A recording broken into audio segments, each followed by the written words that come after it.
წლებში რა პერსპექტივა აქვს ქვეყნის ეკონომიკას მის მოგესალმებით, საქართველოს ეკონომიკა არ არის ცალკე ავტარკიული მეურნეობა, რომელსაც კავშირი აქვს დანარჩენ მსოფლიოსთან. პირიქით, საქართველოს ძალიან ღრმად არის ინკორპორირებული ჩართული მსოფლიო მეურნეობაში და თუ ავიღებთ მაგალითად საგარეო საელჩო ბრუნვის მაჩვენებელს, აღნიშნული ინდიკატორით საქართველოს საგარეო საელჩო ბრუნვის თანაფარდობა მთლიან ეროვნულ პროდუქტთან 14 პუნქტით უფრო მაღალი აქვს საქართველოს საშუალო გლობალურ მაჩვენებელთან შედარებით. ანუ ის პროცესები დადებითი და უარყოფითიც, რაც მსოფლიო ეკონომიკაში ვითარდება, თავის გავლენას ახდენს ჩვენს ეროვნულ მეურნეობაზე, მის სტრუქტურაზე, განვითარების დინამიზმზე და საბოლოო ჯამში მოსახლეობის კეთილდღეობაზე. ახლა ესეთი პასაჟის მოტანა მე იმიტომ დამჭირდა, რომ არა მარტო ქვეყნის შიდა პროცესები, არამედ გარე პროცესებიც სერიოზულ გავლენას ახდენენ ჩვენს ეკონომიკაზე და მიუხედავად ამისა, ბოლო რამდენიმე წელიწადია ჩვენ საკმაოდ მაღალი ეკონომიკური ზრდა გვაქვს, რითაც გამოვირჩევით არა მარტო რეგიონში, არამედ გლობალური მასშტაბით. და შემიძლია გითხრათ, რომ ეკონომიკური ზრდის მიხედვით ჩვენ ორჯერ და მეტად ვუსწრებთ საშუალო მსოფლიო მაჩვენებელს. ეს გვაძლევს საშუალებას, რომ თანდათანობით შევამციროთ ჩვენი ისტორიული ჩამორჩენა მოწინავე, ხასოსო მოწინავე საბაზრო ეკონომიკის მქონე ქვეყნებისაგან და შევქმნათ უკეთესი პირობები წარმოების, ბიზნესის, ინვესტიციებისა და საბოლოო ჯამში მოსახლეობის კეთილდღეობისათვის. თვით ის ფაქტიც, რომ ბოლო თვეებში მაგალითად ადგილი აქვს ერთგვარ როიტყვიან საპროტესტო გამოსვლებს, ამას სერიოზული როიტყვიან რადიკალური ზეგავლენა არ მოახდინა ეკონომიკას, რა თქმა უნდა, ამას ნეგატიური დატვირთვა გააჩნია და შემიძლია გითხრათ, რომ მხოლოდ ტურიზმის სექტორის და მასთან მომიჯნავე და მასთან კორპორირებულ დარგების როიტყვიან ნეგატიური ზემოქმედების გამო დეკემბრისთვის მეშეპეზე უარყოფითად იმოქმედებს დაახლოებით 1-დან 1.5%-მდე. მაგრამ მთლიანობაში ჩვენი ეკონომიკის ხომალდმა გაუძლო ამ გლობალურ რყევებს, შიდა როიტყვიან რყევებსაც და საკმაოდ დამაჯერებლად დაასრულა პროცესად გასული წელი. ჯერ საბოლოო მონაცემები არ გამოქვეყნებულა ეკონომიკური ზრდის, მაგრამ ვფიქრობ, ის დაახლოებით 9% მაინც იქნება საკმაოდ მაღალი მაჩვენებელი. მით უმეტეს იმის გათვალისწინებით, რომ საქართველოს არ გააჩნია საკუთარი ბუნებრივი რესურსები, ის არის იმპორტიორი თელენერგია ენერგომატარებლების, რომელთა იმპორტის მოცულობა დაახლოებით 2 მილიარდის ფარგლებშია ყოველწლიურად და მიუხედავად ამისა, ჩვენ მაინც ვახერხებთ საკმაოდ მაღალ ეკონომიკურ ზრდას. ამას დავუმატეთ, რომ საქართველოს ეკონომიკური ზრდის პირობებში აქვს საკმაოდ დაბალი ინფლაცია.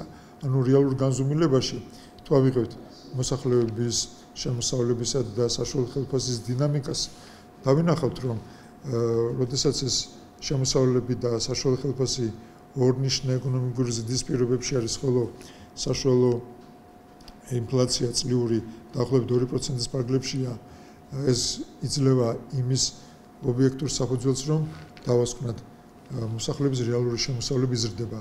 იზრდება მთელი რიგი სხვა პარამეტრების მიხედვითაც. ეს იქნება საშუალო დასაქმების მაჩვენებელი, მათ შორის ანაზღაურებითი შრომითი საქმიანობა, ეს იქნება უკვე ხსენებული საშუალო ხელფასი, თუ რიგი სხვა ინდიკატორები. მთლიანობაში შეგვიძლია ვთქვათ, რომ წელი საკმაოდ წარმატებულად დასრულდა. რაც შეეხება მიმდინარე წელს, საქართველოს ეკონომიკის ლოკომოტივის ისეთი სიჩქარე აქვს აკრეფილი, რომლის დამოხრუჭების რესურსი არც შინ და არც გარე, როიტყვიან ნეგატიურ ძალებს არ ძალუძს. საქართველოს ეკონომიკა ვითარდება და შემიძლია გითხრათ, რომ თავისთავად ორნიშნ ეკონომიკური ზრდა თვითმიზანს არ წარმოადგენს. ჩვენი მიზანია ეკონომიკის ინკლუზიურობის გაზრდა და ამ ეკონომიკური ზრდის თითოეული პროცენტის უფრო მაღალი მარგი ქმედების კოეფიციენტით დაყვანა თითოეულ შინაურ მეურნეობაზე და ეს სტრატეგია აქვს ხელისუფლებას ბოლო წლებში არჩეული და პრინციპში ამ მიმართულებით მუშაობა კიდევ გაგრძელდება. საკმაოდ საინტერესო ტენდენციები ვითარდება ეროვნული ვალუტის რეზერვებთან დაკავშირებით. შემიძლია გითხრათ, რომ მოდი ესე შევხედოთ, რომ ეს რეზერვებს არა აქვთ საკრალური დატვირთვა, გინდათ რომ ეს უნდა იზრდებოდეს და მისი ნებისმიერი შემცირება, რო თქვენ რაღაც ტრაგიზმის კონტექსტში იქნეს განხილული. ჩვენ არ უნდა დავემსგავსოთ ცნობილი რომანის თუთაშხიას ერთ-ერთ პერსონაჟს კაჟაბულავას, რომელსაც რო თქვენ ფული დაგროვილი ჰქონდა, მაგრამ ცოლშვილს რო თქვენ შიმშილში და გაჭირებაში აუყენებდა. ამ რეზერვებს აქვს წმინდა პრაგმატული დატვირთვა ხასუსო და ეროვნული ბანკი მას იყენებს იმის დამიხედვით, რა საჭიროება დგას არა მარტო უშუალოდ ეროვნული ბანკის თქვათ რეპუტაციის, არამედ ზოგადად ეკონომიკის საჭიროების, ფულად საკრედიტო სისტემის სტაბილურობისა და ინფლაციის დაბალ დონეზე შენარჩუნებისათვის. სხვათა შორის ახლა დეკემბრის ინფორმაცია ჯერ არის, მაგრამ აი შემიძლია გითხრათ უკვე ნოემბერში, როდესაც ეს მღელვარება დაწყებული იყო, ჩვენ გამგეზარდა ფიზიკურ პირთა დეპოზიტების ოდენობა დაახლოებით იმდენივეთი მერტვეში ეროვნულ და უცხოურ ვალუტაში, რამდენიც ჰქონდა ჩვენს მოსახლეობას დეპოზიტები საერთოდ 2007 წლის ივლისში, ეს ერთვეში მატებამ შეადგინა იმდენივე, რამდენიც იყო დეპოზიტების სიდიდე დაახლოებით 2007 წლის შუა პერიოდში. ეს ნიშნავს, რომ საკმაოდ სტაბილურად ვითარდება პროცესები და ამ პროცესს აქვს აი მდგრადობას ფულად საკრედიტო სისტემის სამი ძირითადი კომპონენტი. ერთი არის რეზერვების შევსება, სადაც თითქმის 350 მილიონით მოხდა ამ რეზერვების გაზრდა წინა პერიოდთან შედარებით, ეს უკვე დეკემბერში ხდება ეს პროცესი. ამის გარდა სარეზერვო ნორმის გაზრდამაც იმოქმედა და ადრე დაახლოებით 1 წლის წინ რო თქვენ რეზერვების რო თქვენ გადაყვანამ ოქროში და ოქროს ფასის მატებამ გამოიწვია ფასების, ესე იგი რეზერვების პროცენტად დაახლოებით 100 მილიონით მატება. ამ ფაქტობრივად ეს სამი კომპონენტი დადებითად მუშაობს რეზერვების ზრდაზე და ეს ტენდენცია იმედია გაგრძელდება წელსაც ეკონომიკური ზრდის შესაბამისად. ესე იგი რაც უფრო მაღალი ეკონომიკური ზრდა გვექნება, ეს ხასუსამ ეს არის არა თვითმიზანი, არამედ ერთ მხრივ ეს არის ფინანსური სტაბილურობა, ეს არის კეთილდღეობის ზრდა და ეს არის ქვეყნის საერთაშორისო რენომისა და რეპუტაციის შენარჩუნება და ამაღლება. ამიტომ ამ პროცესს ჩვენ უნდა შევხედოთ არა ვიწრო პროფესიული, არამედ ზოგად ეროვნულ სახელმწიფოებრივი ინტერესების მიხედვით.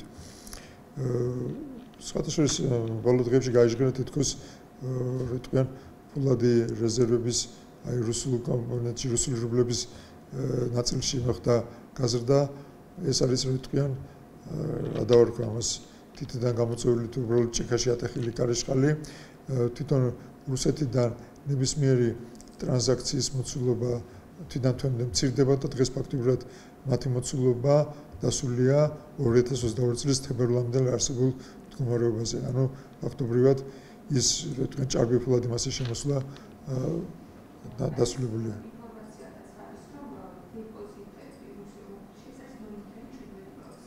ამიტომ ეს თავისთავად მეანიშნებს იმას, რომ ჩვენ ფაქტობრივად ჩვენს სავალუტო რეზერვებს და საფინანსო საკრედიტო პოლიტიკას არ ვაგებთ ისეთი ვალუტის გამოყენებაზე ან იმედზე, როგორც არის რუსული რუბლი.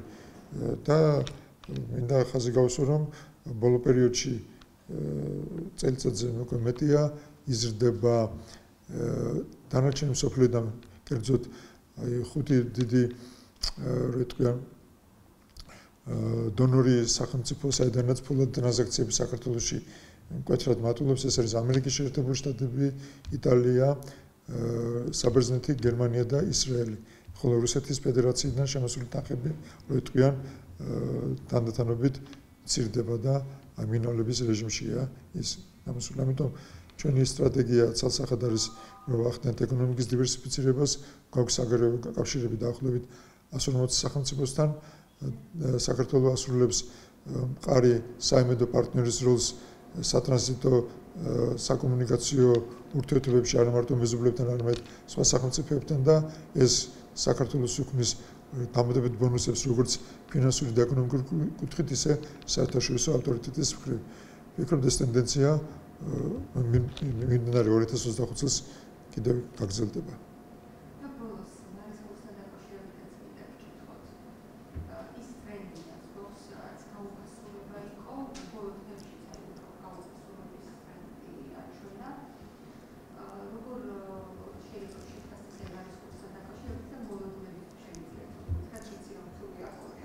საკმაოდ რთულია, მაგრამ მე თქვენმა კითხვამ გამახსენა პერიოდი, როდესაც საქართველოს ეკონომიკის ზრდასთან შედარებით, რომელიც საკმაოდ მაღალი იყო და აღნიშნა, თითქმის ორჯერ უფრო მაღალი ტემპით ხდებოდა ეროვნული ვალუტის გამყარება ამერიკულ დოლართან.